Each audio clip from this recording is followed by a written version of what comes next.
vamos a hacer nuestro primer subrayado de un texto. Como ves, es un texto de un examen. Lo primero que tienes es que haberle leído varias veces, una lectura comprensiva, haber buscado las palabras que no entiendas o las referencias culturales. Voy a coger el subrayador. Entonces, vemos que el texto está dividido en 4 párrafos. Voy a empezar por este primero y vemos que empieza definiendo lo que dice el título. El poder blando es la capacidad de influencia de un país o una cultura más allá de su potencia demográfica, económica o militar. Bueno, ahí tenemos la definición. No subrayo el título porque el título, aunque es muy importante, y ya lo veremos en el comentario de texto, no pertenece al propio texto, entonces no se subraya. Vamos a seguir con este primer párrafo porque nos va a seguir explicando que este tipo de poder con este anglicismo le tiene la Comunidad Hispánica de Naciones y hasta naciones, lo subrayamos, y es un instrumento formidable de acción internacional, pero no se ha sacado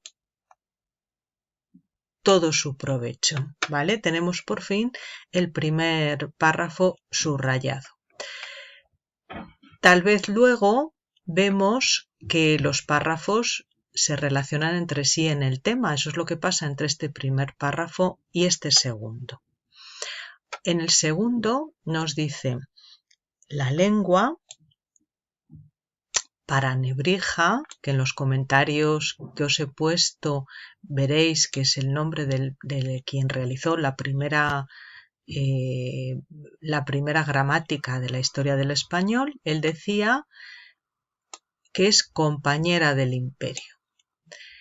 Y ahora nos explica Bastenier, que es el periodista que ha escrito este texto, que hoy ese imperio es el inglés,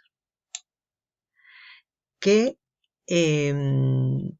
con Estados Unidos, ¿verdad?, que está hecho, bueno, pues de todas esas creaciones culturales, literarias, cinematográficas, y hoy es el inglés quien maneja el cotarro. Vemos ahí unos puntos suspensivos, que esto siempre significa que el texto ha sido fragmentado.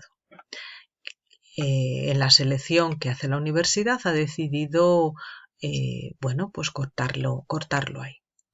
Vamos con el tercer párrafo. Nos va a hablar de la actualidad. Primero lo ha definido, lo que es el poder blando.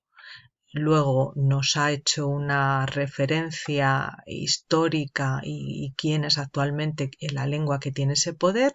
Y ahora se va a centrar en este párrafo, como vamos a ver, como tú lo has visto cuando lo has leído, en el castellano. Ese poder blando de la lengua española o castellana cuenta con mecanismos. ¿Y qué mecanismos son estos? Nos va a decir varios. Uno, el conocido Instituto Cervantes, que con que simplemente subrayemos su nombre es suficiente.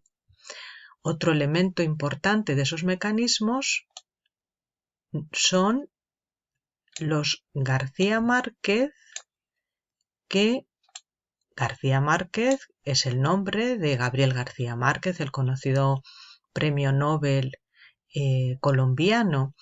Y si nos lo pone en plural es porque utiliza su nombre como la manera de definir a otros escritores que también escriben en lengua castellana. Otro mecanismo que tiene el español es que es hablado por 400 millones de personas.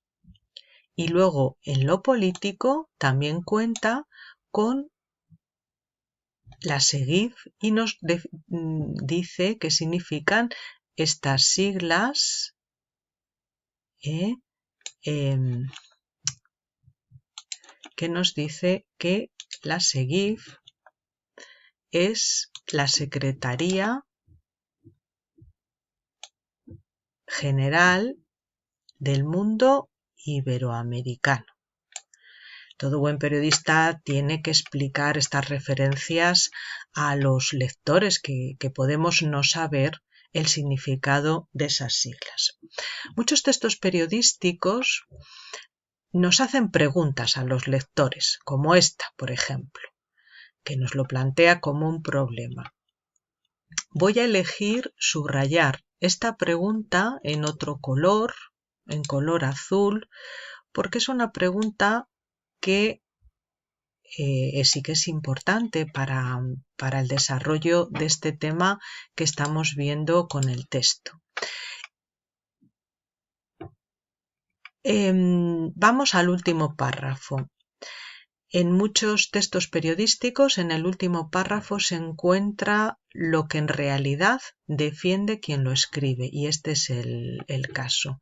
Comienza con una pregunta que nombra a muchos países latinoamericanos que él plantea que tal vez no estén interesados en ese desarrollo del poder blando del castellano. Y ahí argumenta frente a esa especie de apatía. España, vamos a ver otra vez, subrayando, España no es la propietaria de la lengua, por supuesto, ¿vale? Sino que el castellano pertenece a quien lo utiliza. Tendríamos ahí lo que él opina. Y utiliza aquí un verbo de opinión, y creo que es asimismo en el interés del hispanohablante, que un cierto grado de unidad se mantenga para que nos podamos seguir entendiendo en la lengua común. Pero aclara al final, para evitar suspicacias, que esta unión no niega el derecho a la creación de espacios culturales diferentes. Bueno, pues aquí tenemos todo el texto con el subrayado que yo os propongo. En el adjunto lo veréis así, lo veréis con comentarios al margen de las palabras y referencias culturales, una explicación de ellas. Y veréis también el texto cómo queda solo con el subrayado. Si lo leéis y lo enlazáis, pues sí que tiene bastante sentido. Es un extracto de las ideas que defiende. Una vez hecho esto, yo lo he recogido las ideas más importantes en este esquema. No es un esquema como vamos a hacer para comentario de texto porque falta alguna explicación más, pero sí se acerca mucho a ese esquema que nos pide la universidad. Entonces, de los 4 párrafos vemos que el texto le ha organizado el periodista en 3 apartados. El primero respondería a qué se entiende por poder blando. Veis que tengo las referencias de las líneas en las que podemos ver esas ideas. El segundo apartado es la situación del español en la actualidad con esos mecanismos que tiene. Y por último, la tesis u opinión que defiende el autor. Como os digo, esto ya se acerca mucho al esquema que dentro de poco iremos haciendo. Espero que la explicación os haya servido.